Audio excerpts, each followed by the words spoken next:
우리 삶을 방해하는 두 가지 요소가 있다. 하나는 어느 것도 끝내지 않는 것이요. 다른 하나는 어느 것도 시작하지 않는 것이다. 남을 부러워하거나 질투하지 마라. 경계하지도 마라. 오로지 최상의 자신을 만들어가는 것에만 몰두하라.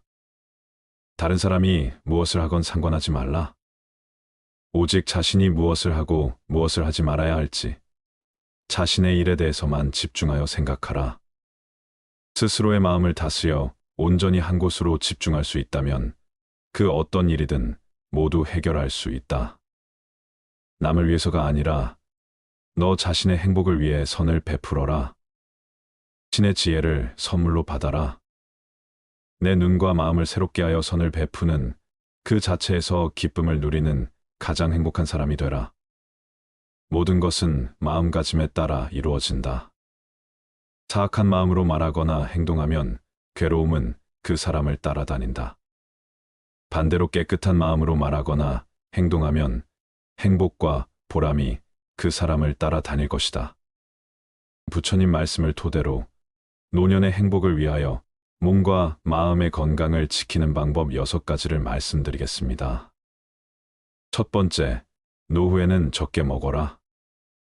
음식이 아무리 맛이 있더라도 제 양을 초과하여 먹어서는 안 된다. 오직 기력을 도와 몸을 이롭게 하는 데에서 그칠 줄 알아야 한다. 수행자는 음식을 탐닉해서는 안 된다. 사람은 누구나 자신에게 부여된 음식의 양과 수명이 있다. 그러므로 자기의 몫이 아닌 음식과 수명을 탐내서는 안 된다. 탐한다 해서 자기의 몫이 아닌 것이 더 오지는 않는다. 음식을 탐하면 수명이 짧아진다. 자기 식복이 정해져 있기 때문이다. 음식에 대한 탐심을 많이 내어 이번 생 자신의 식복을 넘어서면 현생에 더 먹을 복이 없어지기 때문에 수명이 다할 수밖에 없는 것이다. 과식을 하면 복력 또한 소멸한다. 과식을 하는데도 오래 산다면 그 사람은 삶이 불행해지기 쉽다. 식복이 없는데 많이 먹으니 다른 폭력들이 식복을 대체하여 폭력이 줄어들다 보니 불행해진다는 것이다. 음식물 섭취를 줄이면 삶의 진행 과정을 늦출 수 있고 금욕으로 신체의 번식 전략을 생존 전략으로 전환시키면 장수할 수 있다는 것이다. 음식물 섭취를 줄이면 2배에서 4배까지 수명이 증가한다고 한다. 이후야 어찌되었든 과식은 수행자에게 여러모로 도움이 되지 않는다. 과식은 정신을 혼란하게 만들며 온갖 욕구와 번뇌를 불러일으키고 고요한 선정에 이르지 못하게 한다.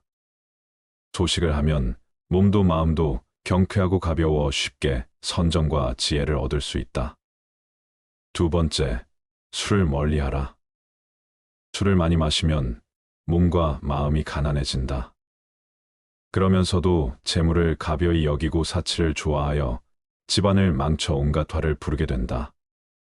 또한 남들과 노름을 즐기고 다른 여색을 엿보게 된다. 술은 온갖 환난의 근본이요 재앙의 근원이다. 술은 독 중의 독이요 병 중에서도 고질병이다. 술은 날카로운 도끼 같아 착한 마음을 손상시키고 괴로움을 부른다. 술을 좋아하는 자는 부끄러움도 몰라 남의 경멸을 받게 된다. 그러므 술을 마실 때는 언제나 절제하는 마음을 가져야 한다. 술은 지혜의 종자를 끊고 어리석음의 결과를 불러온다고 한다. 사람의 정신을 휩쓸고 가는 것은 술만한 것이 없다. 술이야말로 재앙의 근원이고 환난의 근본이다. 과도한 술은 착한 마음을 손상시키고 괴로움을 부르며 경멸을 받게 된다. 술을 마실 때는 언제나 절제하는 마음을 가져야 한다. 사실 술 그 자체는 선도 악도 아니고 좋고 나쁠 것도 없다. 술이라는 것 자체에 어떤 좋거나 나쁜 변하지 않는 성품이 있는 것이 아니다. 그러니 술을 먹는 행위 그 자체를 가지고 좋거나 나쁘다고 단정 지을 수는 없는 것이다. 문제는 술에 있지 않고 사람에 있다. 잘못이 있다면 술 자체가 잘못이 아니라 그 술을 먹는 사람에게 있는 것이다.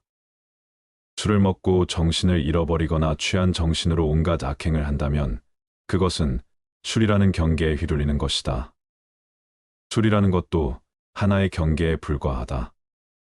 경계 그 자체는 언제나 좋고 나쁜 것이 아니다. 다만 경계를 받아들이는 사람에게 허물이 있을 뿐 술이라는 경계에 휘둘리지 않고 내 스스로 술이라는 대상의 마음을 빼앗기지 않으며 스스로 절제하고 다스릴 줄 아는 사람에게 술은 나쁜 것이라고 할 수 없다. 한두 잔의 술로서 인간관계를 가꾸어가며 술이라는 도구로서 삶의 윤활유로 삼을 수도 있지만 자칫 잘못하면 술이 인간을 망치는 도구가 될 수도 있는 것이다. 내 중심을 잡고 내 안의 주인공이 나를 이끌고 가야지 술이라는 경계가 나를 이끌고 가게 해서는 안 된다. 술이라는 경계에 휘둘리지 말라. 절제하며 게으르지 마라. 생활의 즐거움만을 쫓아 구하고 모든 감관을 보호하지 않으며 마음의 정도가 없고 겁이 많으면 악마는 마침내 그를 뒤엎는다. 바람이 약한 풀을 쓸어 넘기는 것처럼 생활의 즐거움만을 구하지 않고 모든 감관을 잘 지키며 먹고 마의 절도가 있고 항상 정진하여 믿음이 있으면 악마는 그를 뒤지 못한다. 생활은 조금 불편해야 좋은 것이라고 한다. 너무 편하면 게을러지고 자신의 빛을 잃을 수 있기 때문이다. 눈, 귀, 코, 혀, 몸을 가만히 내버려 두고 보호하지 않으면 이내 그 육신의 감각은 좋은 것만을 가리게 되고 욕망에 뒤덮인다. 그러면 나아가 먹고 마시는 일에 절제가 없어지고 몸은 게을러져 어떤 일도 스스로 해 나갈 수 없게 되며 나약해지고 겁이 많아지게 마련이다. 그랬을 때 그 나약한 마음의 틈을 타고 악한 생각이 들어오고 온갖 마장이 들끓게 된다. 모름지기 사람은 생활의 즐거움만을 구하지 않아 불편한 가운데 스스로 이겨낼 수 있는 힘과 지혜를 길러야 한다. 또한 먹고 마시는 일에 절제가 있으며 항상 끊임없이 노력하고 정진하여 마음의 틈을 만들지 말아야 한다. 악마는 그런 수행자를 뒤덮지 못한다. 세 번째, 마치 바람 앞에 우뚝 선 큰 산처럼 죽을 때 가지고 갈 수 있는 것을 위해 살아라. 아무리 건강한 몸이라도 질병에 시달리게 마련이며 젊음도 늙음으로 돌아가고 어떠한 목숨이라도 죽음 앞에 무너지게 마련이니 영원한 것은 자비로운 마음으로 정법을 닦는 것이다. 그러면 임종에 이르러 후회하지 않게 될 것이고 임종에 이르러 후회하지 않으면 집착이 없어 좋은 곳에 날 것이다. 생이 있는 모든 것은 반드시 사가 있게 마련이다. 삶이 경이롭고 죽음 또한 경이롭고 신비롭다. 살아있음이 아름답듯 죽음 또한 아름다움의 시작이다. 죽음이 비참하고 괴롭고 어둡고 무서운 것이라는 생각이야말로 인간이 만들어낸 가장 큰 착각이다. 죽음은 또 다른 신비로운 세상으로의 여행이다. 언제나 미지로의 여행은 신비롭듯 다음 생으로의 여행 또한 신비롭고 설렌다. 물론 이번 생을 온갖 악행과 폭력과 화와 번뇌로 물들이며 악업을 쌓아온 사람에게 죽음은 괴로운 세상으로의 여행이 되겠지만 선행과 자비와 사랑과 나눔과 깨어있음의 수행으로 한 생을 살아온 사람들에게 죽음은 설레고 행복한 새로운 탄생을 의미한다. 누구나 태어나면 죽고 건강하던 몸이 헐케지면 부귀영화도 사라지고 젊음도 늙음으로 돌아간다. 그러나 육신이 죽더라도 업력과 폭력과 수행력은 다음 생에 또 다른 새로운 나를 형성시켜 갈 것이다. 선업을 짓고 자비로서 복을 짓고 깨어있음에 수행을 행한 이는 임종에 이르러 후회하지 않을 것이고 후회가 없고 집착이 없는 이는 반드시 좋은 곳에 날 것이다. 죽음을 준비하는 것은 곧 삶을 어떻게 살아갈 것인가를 준비하는 것이다. 웰다행이 곧 웰빙의 바탕이다. 지금 이 순간 임종이 닥친다면 후회가 없을 것인가? 업과 복과 수행 앞에서 부끄럽지 않을 수 있겠는가? 죽고 나서 가지고 갈 수 없는 것들에 목숨을 거는 어리석은 삶을 그만두라. 죽고 나서 가지고 갈 수 있는 것들이야말로 참되다. 죽음에 이르렀을 때에도 생사의 분별에 집착하지 않으면 평생을 쌓아온 업장이라 소멸할 수 있다. 일생을 수행했을 임종에 이르러 생사에 집착하면 그 수행은 물거품이 되고 오히려 마귀의 포로가 되고 만다. 지금이라도 본래 마음을 깨달으면 다시 번뇌에 물들지 않는다. 하루 중에도 잠자리에 들기 직전이 중요하다. 시끄러운 TV, 소음에 시달리다 잠에 들면 잠든 내내 소음이 꿈속까지 뒤따라와서 정신을 뒤흔들어 놓지만 잠들기 직전 고요함 속에서 잠에 들면 밤새 고요함이 지켜진다. 가만히 잠들기 직전 무슨 생각을 하다 잠이 들었는지, 그리고 그 생각들과 꿈에는 어떤 연관이 있었는지를 떠올려 보라. 잠들기 직전의 생각이 온통 꿈속까지 휘젓고 다니며 단점을 방해하고 있음을 알아차리는 데는 그리 많은 노력이 필요하지 않다. 하루 중에 이처럼 잠드는 순간이 중요하듯 일평생 가운데는 죽는 순간이 중요하다. 아무리 일평생 수행을 잘했다 하더라도 죽는 순간 생에 집착하여 미련을 못 버린다면 그간의 모든 수행은 물거품이 되고 오히려 마귀의 포로가 되어 헤매고 말지만, 죽음에 이르러 생에 집착하지 않고 냉철한 깨어있음으로 죽음의 순간을 지켜본다면 일평생의 수행을 뛰어넘는 결과를 얻을 수도 있다. 죽는 순간 생사에 집착해 자유롭기 위해 사는 순간에도 끊임없이 생사의 집착을 놓아버리는 공부를 하는 것이다. 하루하루의 삶이 깨어있으며 집착을 버리고 욕망을 거스르며 온갖 번뇌를 놓아가는 쪽으로 비움과 수행의 삶을 사는 사람에게 죽음은 삶의 연장이다. 삶의 순간순간을 어떤 방식으로 살았느냐에 따라 죽는 순간을 어떻게 대처하느냐가 결정되어지기 때문이다. 올바른 웰빙이란 웰다잉과 다르지 않다. 웰다잉을 위해 죽는 순간에 공부를 위해 사는 순간, 생사에 집착 없이 올바로 죽는 연습을 하는 것이다. 생사를 비롯한 양극단의 모든 분별을 죽이는 것이야말로 참말로 잘 죽는 웰다잉이다. 네 번째, 더 이상 애쓰면서 살지 마라. 부모에게 받은 이 몸은 마치 시방의 허공을 입으로 불면 미진의 티끌이 있는 듯 없는 듯함 같으며 맑은 큰 바다에 거품이 흘러가면서 생겼다가 사라졌다함과 같다. 겉모습과 몸매와 외모가 중요한 세상, 이런 세상이야말로 이 세상이 얼마나 정신적인 타락의 길을 걷고 있는지를 증명해 주고 있다. 바깥에 보이는 것에 휘둘린다면 내면에 중요한 것은 뒷줄 신세를 면치 못한다. 몸의 실체는 어떠한가? 그것은 꿈과 같고 환술 같고 거품과 같고 그림자와 같고 티끌과 같다. 이런 몸을 무얼 그리 사랑하고 애착하는가? 그래서 옛 스승들은 이 몸을 똥주머니라는 똥만 잔뜩 넣어 가지고 다니는 똥주머니라고 했다. 똥주머니를 위해 무얼 그리 치장하고 내세우며 어여삐 여기는가? 몸 안에 온갖 내장이 기관들 똥오줌을 다 끄집어내 보면 얼마나 더럽고 흉측한 것인가? 그걸 다만 이 하얀 살결에 포장한 것에 지나지 않을 뿐이다. 살결에 포장한 것을 조금 잘했다고 예쁘다 하고 못했다고 못났다고 차별할 일이 무엇인가?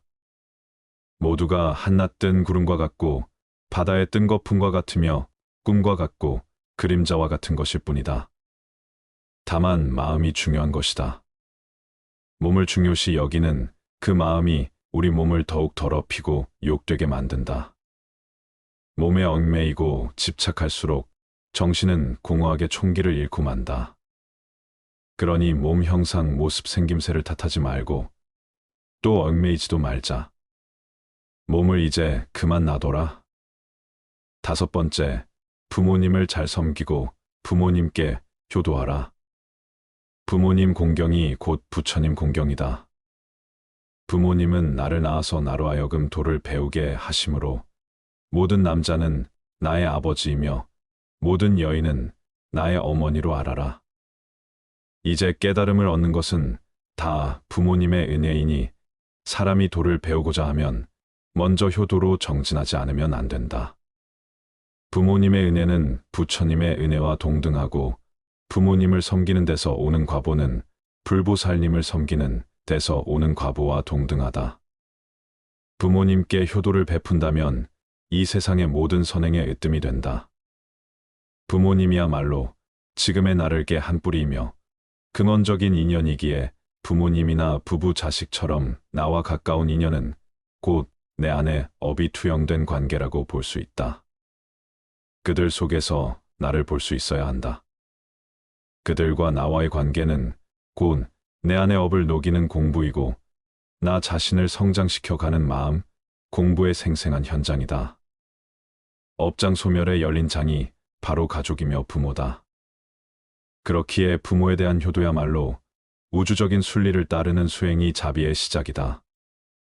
부모님과의 관계가 바르지 못하다면 그 첫 단추가 사회생활의 모든 단추를 흐트러지게 만든다. 가족과의 관계, 그 기초 위에서 모든 타인들과의 인연이 성숙되어 가는 것이다. 특히 효도는 모든 자비와 지혜의 첫 단추와 같다. 그래서 부모님을 공경하는 것은 곧 부처님을 공경하는 것과 같다고 하는 것이다. 부모님처럼 가장 가까운 인연을 소중하게 간직할 수 있어야 한다. 가장 가까운 인연이야말로 내 업의 나눔이니 부모님과의 관계가 껄끄럽고 아름답지 못하다면 그것은 부모님과의 닦아야 할 업이 많은 연유이다. 부모님을 잘 섬기고 부모님께 효도하라. 그것이 업장 소멸의 매우 빠른 길이고 모든 공덕이 그로 인해 시작된다. 어리석은 범부들은 나를 나라고 보아 나에 집착한다. 그러나 필경에는 나도 없고 내 것도 없나니 나를 비우고 내 것이라는 생각도 비워야 한다. 법이란 생각을 일으키면 마와 법이 생기고 법이란 생각이 사라지면 나와 법도 사라진다. 내 자식이다, 내 재산이다 하면서 어리석은 사람은 괴로워한다. 사실 내 몸도 나의 것이 아닌데 어찌 자식이나 재산이 나의 것일 수 있겠는가? 내 자식이다, 내 재산이다, 내 생각이다, 내 것이다 하는 것은 다 어리석은 생각이다. 나도 내가 아닌데 내 몸도 이번 한 생 잠시 쓰고 나면 이 우주에 돌려주어야 하는데 하물며 내 소유를 어찌 내 것이라고 할 수 있겠는가? 잠시 빌렸을 뿐이다. 내 몸도 우주법계에서 잠시 빌어다 쓰는 것이고 내 소유도 잠시 법계에서 빌어다 쓸 뿐이다. 그러니 집착할 것이 없다. 내 몸도 이 우주에서 품어낸 온갖 음식을 잠시 빌려 유지하고 있을 뿐이고 내 생각도 이 세상의 수많은 생각들을 인연 따라 잠시 채용하여 내 식대로 조합해 쓰고 있을 뿐이며 내 자식도 우주적인 법계의 인연과 업의 법칙에 따라 잠깐 부모의 몸을 빌어 나왔을 뿐이다. 세상 모든 것들이 이처럼 다른 모든 존재들 의지하여 다만 잠시 그 모습을 취하고 있을 뿐이다. 세상 모든 존재는 우주의 것이며 다른 모든 존재들의 것이다. 여섯 번째, 유산을 남겨주기 위해 자신의 귀중한 생애를 다 쓰지 마라. 내가 곧 이 우주이며 또한 나는 이 우주의 모든 존재들과 긴밀하게 연결되어 있다.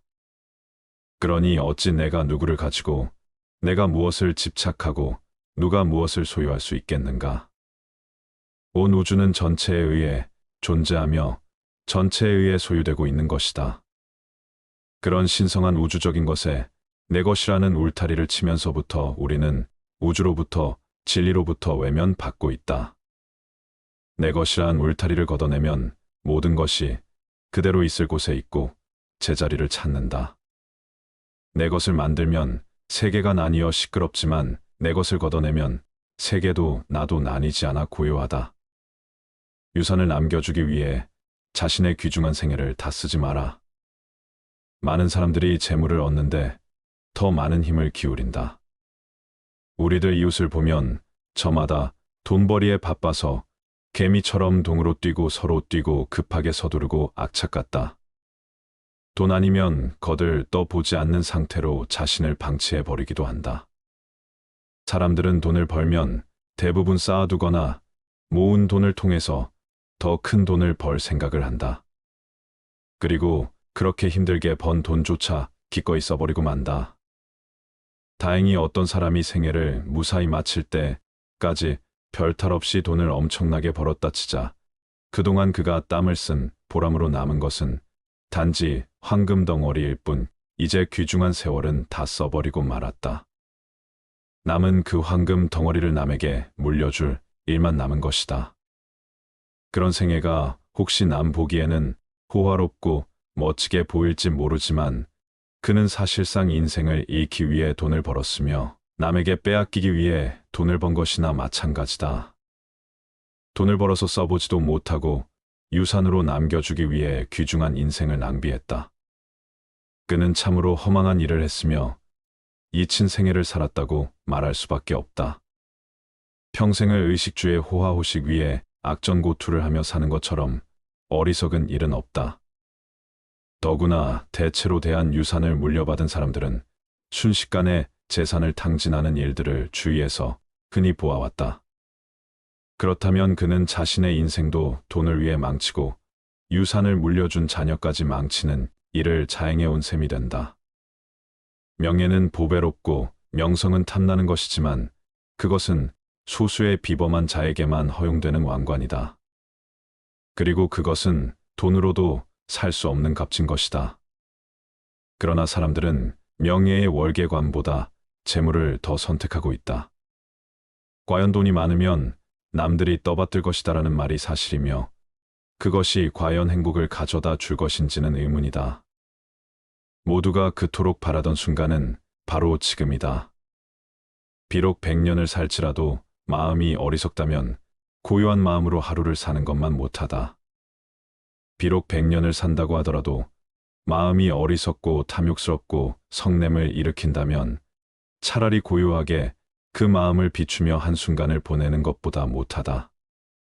살면서 탐내고 어리석음을 지으면 그것이 다 번뇌가 되고 업이 되어 윤회의 수레바퀴만 더욱 길어지게 만들 뿐이지만 고요하게 그 마음 비추며 한순간을 보낸다면 억겁의 윤회를 쉬게 할 것이기 때문이다. 한순간을 살더라도 고요한 마음으로 마음을 비추며 영상 속에서 산다면 어리석은 마음으로 100년 1000년을 사는 것에 비할 수 없는 공덕이 생긴다. 어리석은 세월은 날이 갈수록 업장만 늘리게 되지만 고요한 한순간의 명상은 업을 소멸하고 지혜를 움트게 한다. 시간이란 환상일 뿐이다. 아무리 오랜 시간일지라도 단 한순간의 평화와 맞바꿀 수 없다. 지금은 바쁘고 정신이 없으니 나중에 기도하겠다는 사람, 지금은 삶이 버거우니 노후가 되어 조용할 때 수행하겠다는 사람, 지금은 돈이 많지 않으니 훗날 돈을 많이 벌게 되면 그때 가서 보시하겠다는 사람, 그들은 100년 1000년보다도 더 소중한 지금 이 순간이라는 인생의 클라이막스를 놓치고 있는 것이다. 지금 행하지 않으면 더 이상 시간은 없다. 지금까지 우리는 100년 1000년을 뒤로 미루며 지금까지 오지 않았는가. 그렇게 찾아오던 최상의 때는 바로 지금이며 최고의 장소는 바로 여기이다. 수행에서는 한순간도 버릴 것이 없다. 한순간이라도 마음을 고요히 하고 비추어 보라. 찬란한 지금 이 순간을. 부처님 말씀을 토대로 노년의 행복을 위하여 몸과 마음의 건강을 지키는 방법을 말씀드렸습니다. 우리는 살며 나이를 먹어갑니다. 어릴 때부터 어른이 되기 위해 배워야 할 것들을 배우고 경험을 통해 성숙해가며 세상을 더 잘 이해하게 됩니다. 그러나 나이를 먹으며 우리는 얻어야 할 것뿐만 아니라 버려야 할 것도 생각해야 합니다. 나이를 먹어가며 얻어야 할 것뿐만 아니라 버려야 할 것에도 집중하는 것은 더 풍요로운, 행복하고 만족스러운 삶을 살기 위한 핵심입니다. 과거의 짐을 버리고 긍정적인 관점을 채택하며 관계를 중요시하고 배우며 발전하며 감사하며 충실하면 나이가 들어도 우리는 풍요로운 삶을 즐길 수 있을 것입니다. 이것이 나이를 먹어가며 얻어야 할 것과 버려야 할 것에 집중해야 하는 이유입니다. 오늘은 인생 후반기 삶이 심플해지기 위해서는 어떤 습관을 버려야 할지 알려드리겠습니다.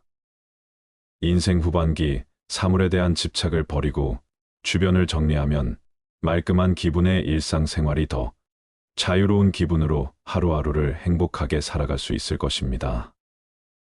우리의 행복은 물질로 채워지는 것이 아니라 정신적 평안과 안정에 있기 때문입니다. 은퇴를 하고 인생 후반기에는 이런 불필요한 것들 버리기를 실천해서 좀 더 삶을 가볍고 여유로운 마음으로 살아갈 필요가 있습니다. 불필요한 것을 버리는 생활이란 단지 물건을 버리는 것만이 아니고 살아가면서 자신의 몸에 배어버린 안 좋은 습관들을 하나씩 버려 없애는 의미도 포함됩니다. 먼저 과거의 무거운 짐을 버려야 합니다. 나이가 들면서 우리는 과거의 경험과 기억을 더 많이 갖게 됩니다. 이것은 양면성을 지닌 것입니다. 어떤 경험은 우리에게 지혜와 성숙함을 가르쳐 줍니다. 그러나 불행히도 어떤 사람들은 과거의 실수나 상처를 너무 오래 기억하고 끌어올려 자신을 괴롭히는 경향이 있습니다.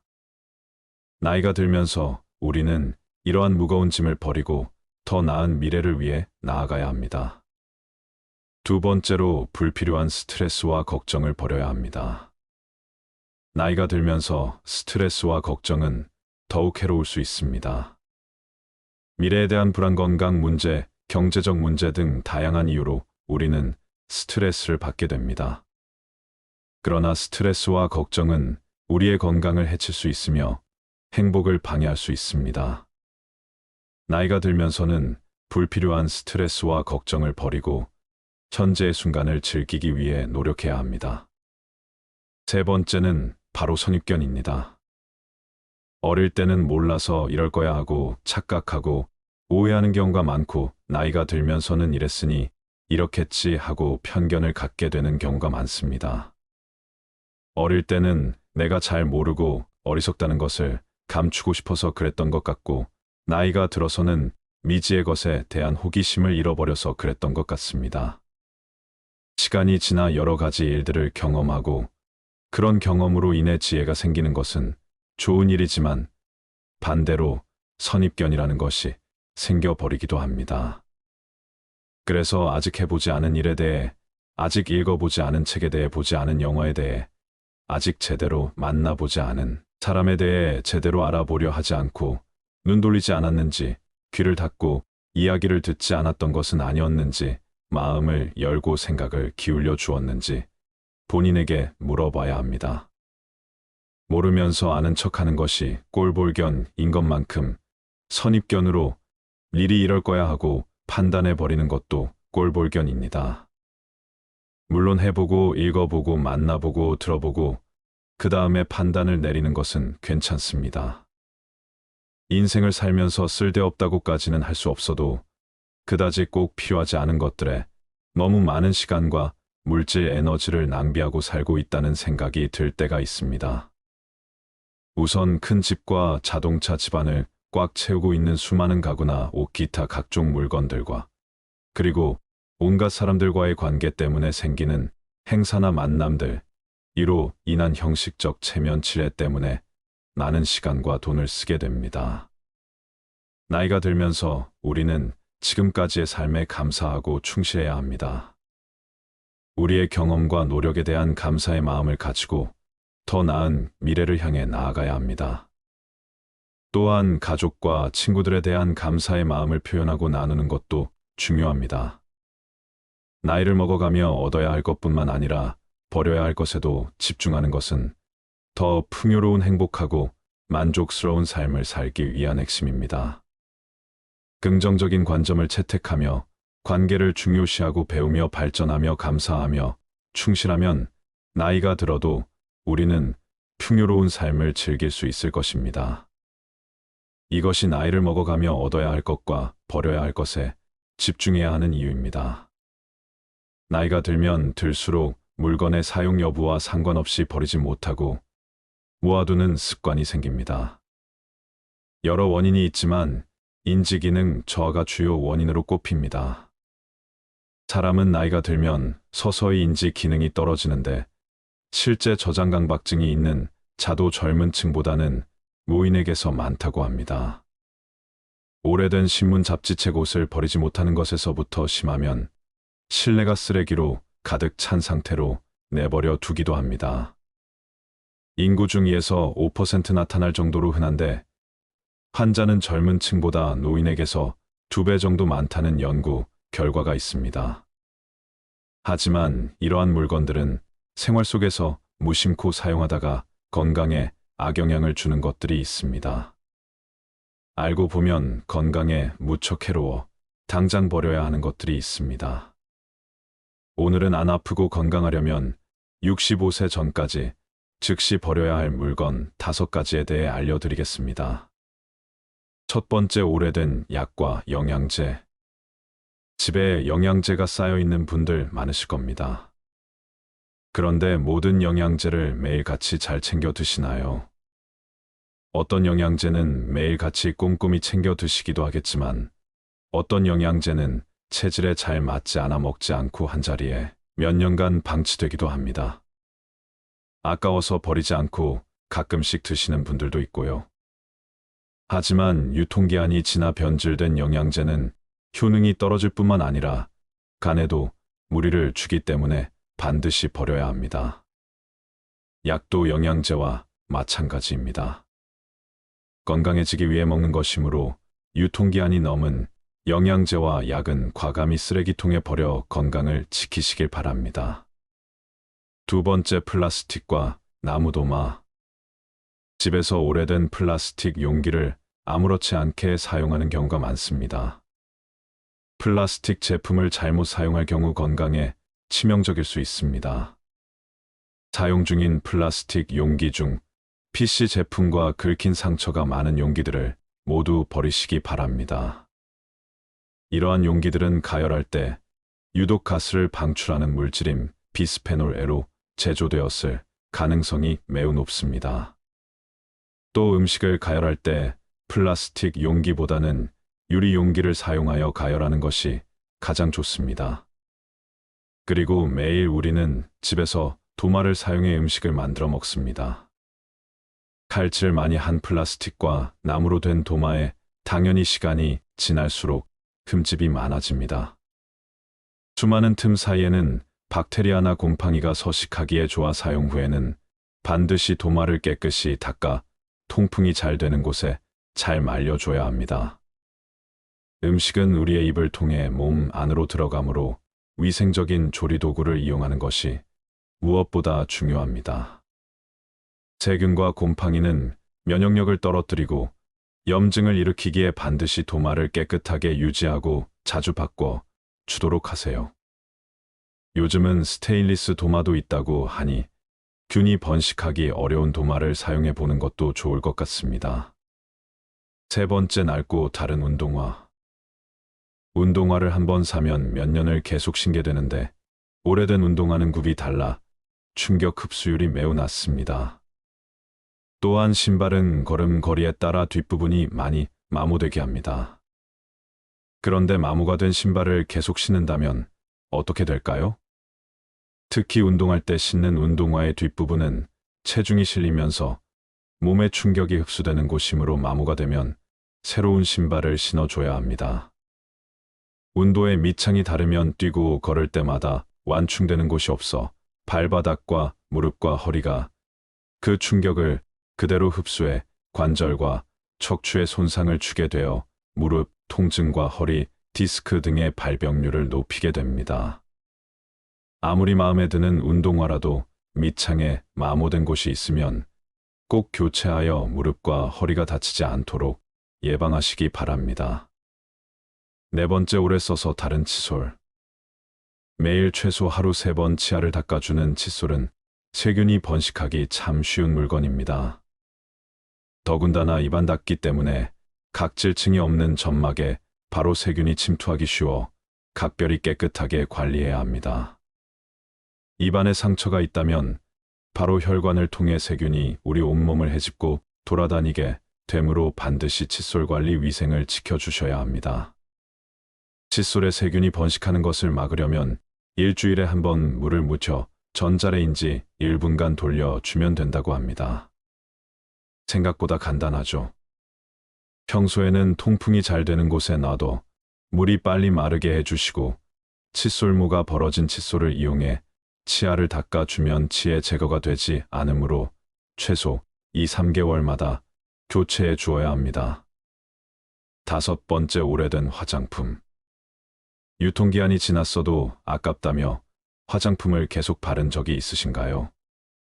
기초 화장품은 얼굴 전체에 매일 발라야 해서 그럴 일이 드물겠지만 색조 화장품은 기초 화장품에 비해 적은 부위에 바르고 기초 화장품만큼 빨리 닳지도 않아 몇 년 동안 사용하는 분들이 많은 것 같습니다.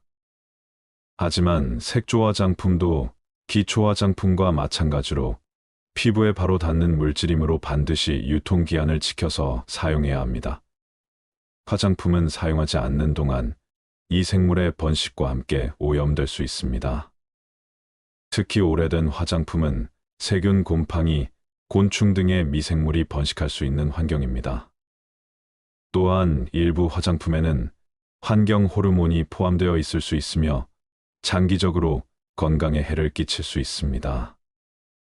특히 립스틱과 마스카라는 입과 눈의 점막에 바로 흡수될 수 있어 세균이 침투하기 쉬워 반드시 유통기한을 지켜야 한다고 합니다. 립스틱과 마스카라는 개봉 후 6개월까지 유통기한이라고 하니 참고하세요. 사용하지 않는 화장품은 즉시 버리는 것이 좋고 사용 중인 화장품은 꼭 유통기한을 체크하여 적절한 시기에 교체하세요. 우리의 건강은 우리가 책임져야 할 소중한 자산이므로 건강한 삶을 위해 행동에 옮겨 보시기 바랍니다. 지금까지 실제로 열심히 사고 모아두었지만 살다 보면 많은 것들이 그다지 쓸모가 없는 것들이라는 것을 알게 됩니다.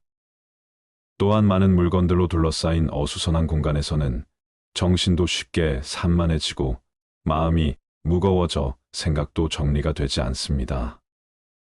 그러므로 물건에 대한 집착을 버리고 주변을 가볍게 정리할 필요가 있습니다. 살다 보면 어떤 일이든 후회가 남습니다. 미리 알았더라면 후회를 덜 남길 수 있었을까요? 인생의 후반기를 보내고 있는 60대들은 그들이 지금껏 살아온 발자취 곳곳에서 후회를 발견한다고 합니다. 인생의 시행착오를 줄이고 더 나은 인생을 살기 위해서 꼭 알아야 되는 건 무엇일까요? 첫 번째, 저축을 많이 하지 못한 것. 자축은 노후 대비에 가장 중요한 역할을 합니다. 은퇴 이후 가장 큰 고민을 경제적인 어려움이라고 꼽았습니다. 고정 수입이 줄어들고 자녀 지원비, 병원비 등 각종 늘어가는 지출비 탓에 생활고에 시달릴 수 있습니다. 노후 대비를 위해서는 먼저 저축을 시작해야 합니다. 저축을 시작할 때는 먼저 현재 수입과 지출을 파악하고 가능한 많은 돈을 저축하는 것이 좋습니다. 젊은 나이에 저축을 하지 않으면 은퇴 이후 큰 고난을 겪게 될 수 있습니다. 두 번째, 배우자에게 잘하지 못한 것. 배우자는 평생을 함께 할 반려자입니다.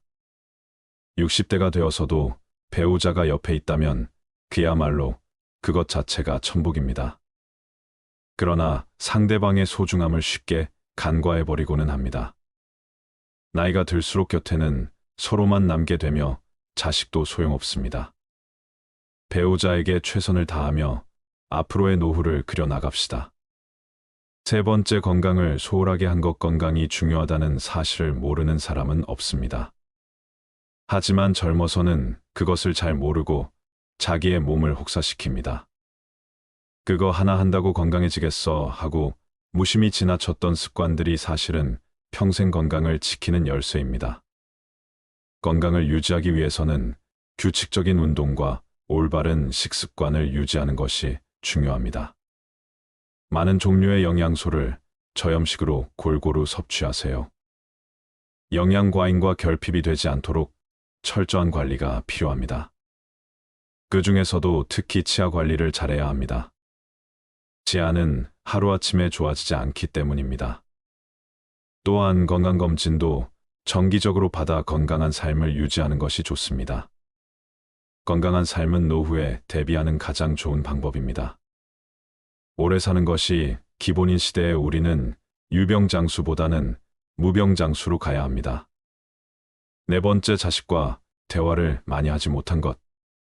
자식들과 평소에 대화를 많이 하지 않았다면 노년의 소중한 친구 하나를 잃는 셈입니다.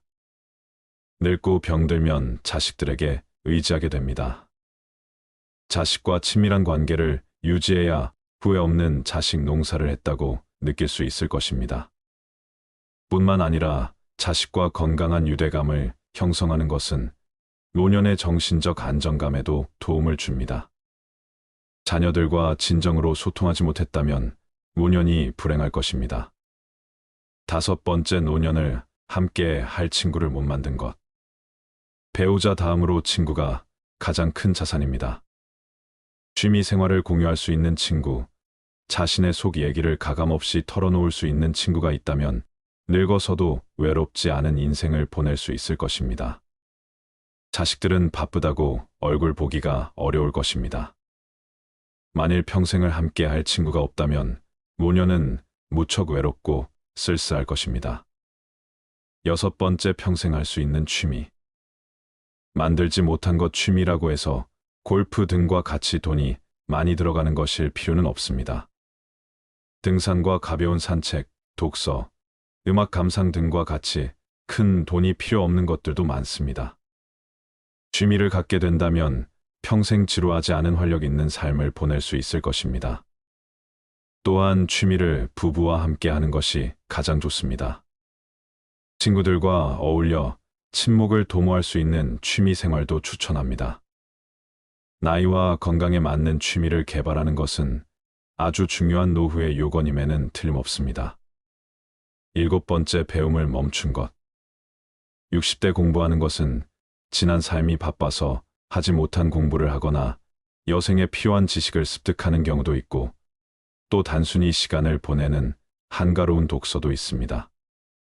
하지 못했던 배움을 한다는 것은 아주 소중한 시간입니다. 요즘에는 70대 이상의 노인들도 컴퓨터를 배우고 새로운 도전에 나서고 있습니다. 평생 공부하고 배우는 일을 멈춰서는 안 됩니다. 배우려는 열정이 있다면 인생이 모작도 가능하다고 전문가들은 조언합니다.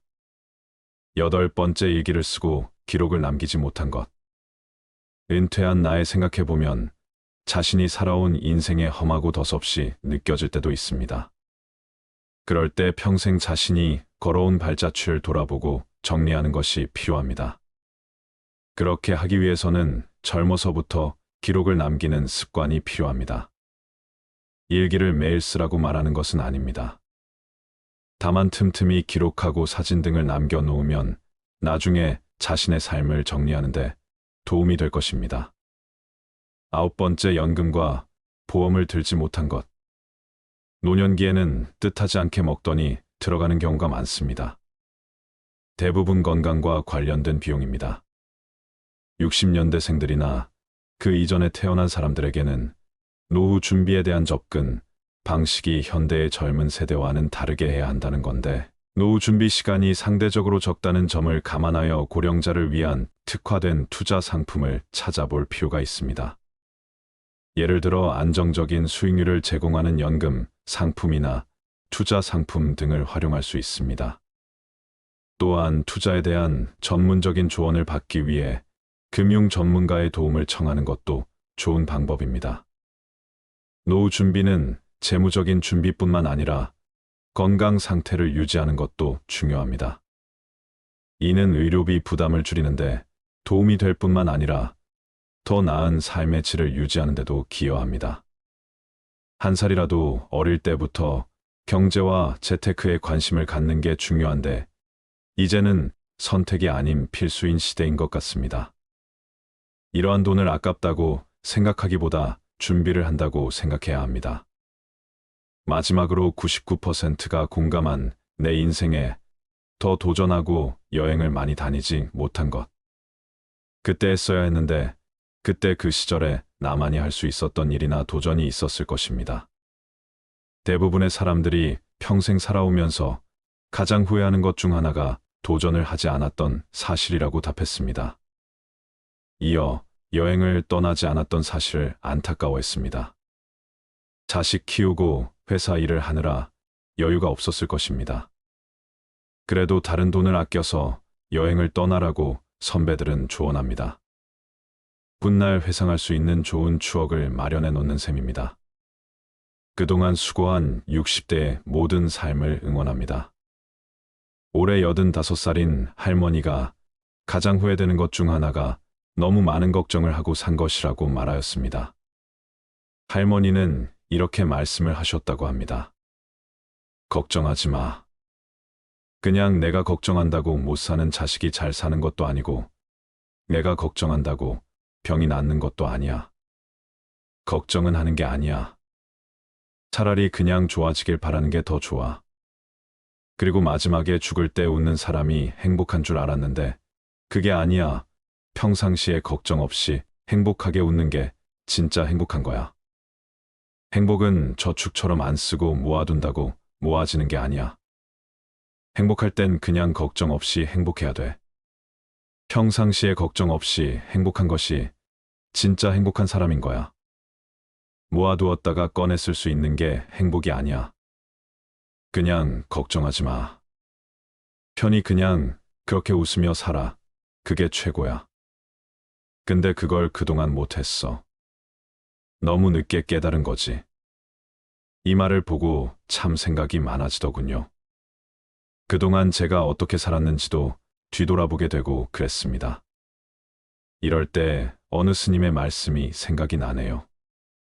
과거를 후회하며 삶의 오답을 찾으려 하지 마라. 삶은 정답이 될 수 있고 오답도 될 수 있다. 즉, 삶의 정답은 없다. 개개인 모두가 정답이 될 수 있고 모두가 오답의 가능성도 있다. 그런데 우리는 끊임없이 정답을 찾고 쫓는 것에 습관이 되어 있다.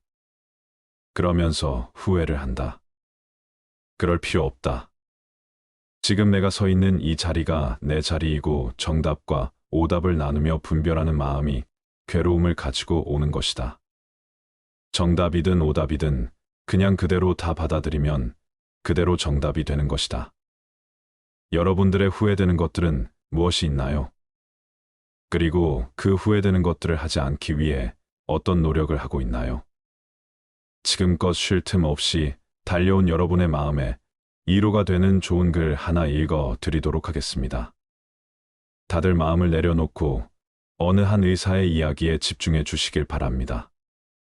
나는 의대 교수였다.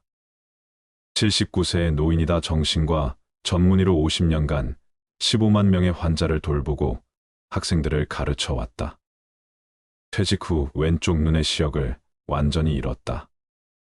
당뇨병, 고혈압, 통풍, 허리디스크, 관상동맥 협착, 담석 등 7가지 중병과 고달픈 스트레스를 벗삼아 어쩔 수 없이 살아가고 있다.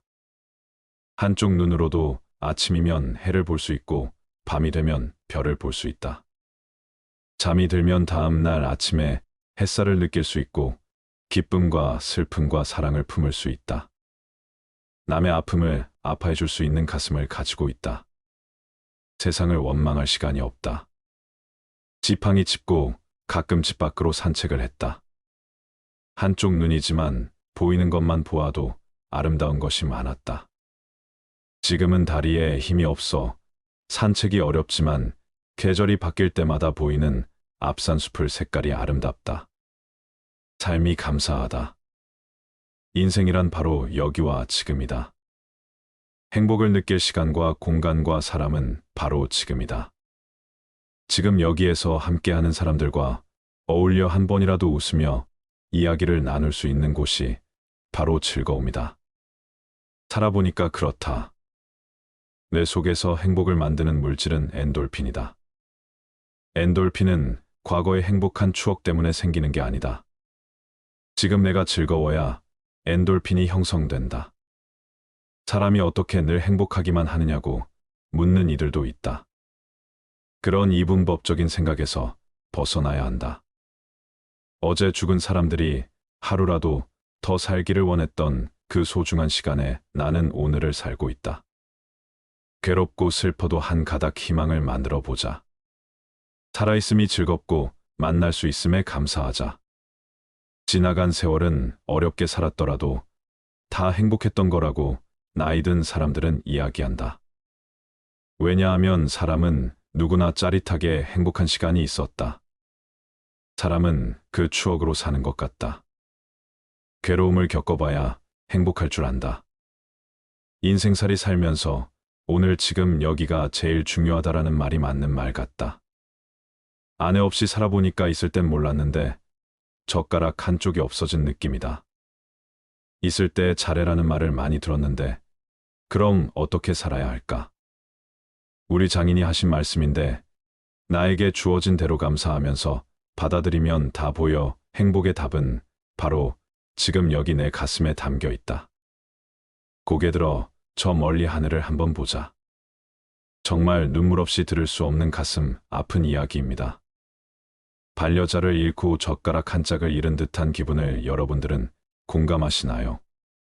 배우자의 소중함을 느낄 수 있는 어느 한 부부의 감동 실화를 말씀드리겠습니다. 미안하지만 난 당신을 사랑하지 않아. 왜 결혼했는지 모르겠어. 나는 말했다. 아내가 두 손으로 얼굴을 가리고 말없이 울었다. 난 미안했지만 등을 돌리고 집을 나왔다. 아내와 더 이상 살아갈 자신이 없었기 때문이다. 아내에게 이혼 서류를 꺼냈다. 집과 자동차, 부동산과 현금, 그 중에서 당신이 30%를 가질 수 있어. 아내는 말없이 눈물만 흘렸다.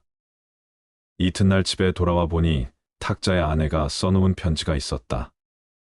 눈물이 얼룩져 있어서 혹시 내 마음이 흔들릴까 봐 읽지 않으려 하다가 나도 모르게 읽어내려갔다. 난 아무것도 원하지 않아. 다만 한 달쯤 시간을 갖고 싶어. 한 달만이라도 아무 일 없는 것처럼 대해줘. 아이 시험 기간이니까. 신경 쓰지 않게. 그리고 이혼 조건으로 한 가지 부탁만 할게. 당신이 결혼 첫날 아침 출근할 때 나를 안아서 거실에서 현관까지 갔던 것처럼 한 달간만 그렇게 해줘.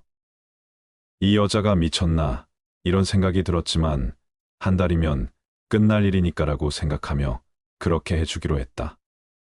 첫날 거실에서 아내를 들어 올려 안았을 때 몹시 어색했다. 몇 년간 우린 신체 접촉이 없었으니까. 칩보를 걸어 현관까지 갔을 때 뒤에서 아이가 박수를 쳤다. 멋있다면서 나는 아이에게 웃음을 지어 보이며 아내를 내려놓고 출근했다. 둘째 날은 첫날보다 나아졌다. 아내는 내 가슴에 적극적으로 기댔고 블라우스에서는 향기가 났다. 피부의 잔주름을 보면서 그동안 모르는 사이 이렇게 됐구나 하는 생각이 들었다. 나와 결혼해 이렇게 되었구나 생각하니 조금 미안했다. 셋째 날, 넷째 날 아내를 들어 올렸을 때 오래전에 친밀함이 돌아오는 듯한 느낌이 들었다. 내게 자신의 10년을 바친 이 여자 다음 날 또 다음 날 아내를 안아 나르는 것이 익숙해졌다. 어느 날 아침 아내가 옷을 고르고 있었다. 옷들이 모두 커져버렸다며 투덜댔다. 그러고 보니 아내를 들면 들수록 가벼워지는 느낌이 있었다. 이혼 걱정에 야위어 가고 있는 중일까? 또 다른 아침 아들이 들어오더니 엄마를 안고 나갈 시간이에요라며 미소를 짓는다. 녀석에게 이 일이 이제 일상으로 자리 잡은 것이다. 아내는 아이를 꼭 껴안는다. 마음이 흔들리고 있다. 드디어 마지막 날이 왔다. 나는 아내와 헤어질 수 없다는 걸 알았다. 이혼을 취소하기로 했다. 회사에서 나온 뒤 꽃집에 들려 부케를 샀다. 부케에 나는 이제부터 죽을 때까지 당신을 아침마다 들어올릴게라고 써달라고 했다. 그리고 집으로 달려갔다. 여보, 미안해. 우리 헤어지지 말자. 난 당신을 여전히 사랑해. 현관에 들어서자마자 나는 소리쳤다. 그런데 아무런 응답이 없었다. 안방으로 들어서자 아내는 잠든 듯 가만히 누워 있었다. 그녀는 숨져 있었다. 아내가 남긴 편지에서 위안 말기였다는 사실을 알았다. 아내는 자신의 시한부 삶을 받아들였고 아들에게 다정한 부모의 마지막 모습으로 기억하게 하고 싶었던 것일까. 부케를 떨어뜨리며 나는 주저앉은 채 아내를 안고 한없이 울었다. 위의 글은 외국인의 페이스북에 올라왔던 글입니다. 실화든 소설이든 사연이 가슴을 아프게 하네요. 우리는 날마다 함께하고 가깝게 접하는 것들에 대해서는 귀하고 가치 있다는 것을 모르는 경우가 많습니다. 그것이 얼마나 소중하다는 것도 인식하지 못하죠. 그러다 내 곁을 떠난 후에서야 깨닫게 되지요. 그때서야 가슴 치며 후회해도 소용없게 된답니다. 내 곁에 있는 소중한 사람, 오늘 하루 따뜻한 미소로 대하는 하루 만들어 보세요. 물고기는 물속에 있을 때는 그 어느 곳으로든 갈 수 있는 자유와 행복을 가지고 있습니다.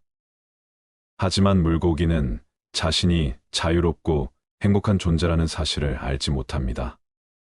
사람들이 쳐놓은 그물에 걸려 땅 위에 올라오고 난 후에야 비로소 그때가 행복했었다는 사실을 알게 됩니다. 사람 또한 마찬가지 아닐까요? 가지고 있을 때는 모르다가 꼭 잃어버린 후에 아들이 늦게 행복이 무엇인지 깨닫게 되는 못난 습성. 행복은 공기 같은 것입니다. 보이지도 않고 만질 수도 없지만 어느 곳에나 있는 영국 속담 중에는 이런 것이 있습니다. 행복은 사라진 후에야 빛을 낸다. 사람들이 행복의 실체를 보고 만질 수 있다면 그것이 떠나가기 전에 소중히 다루련만 행복은 언제나 떠나가면서 제 모습을 사람들에게 보여준다는 말이겠죠.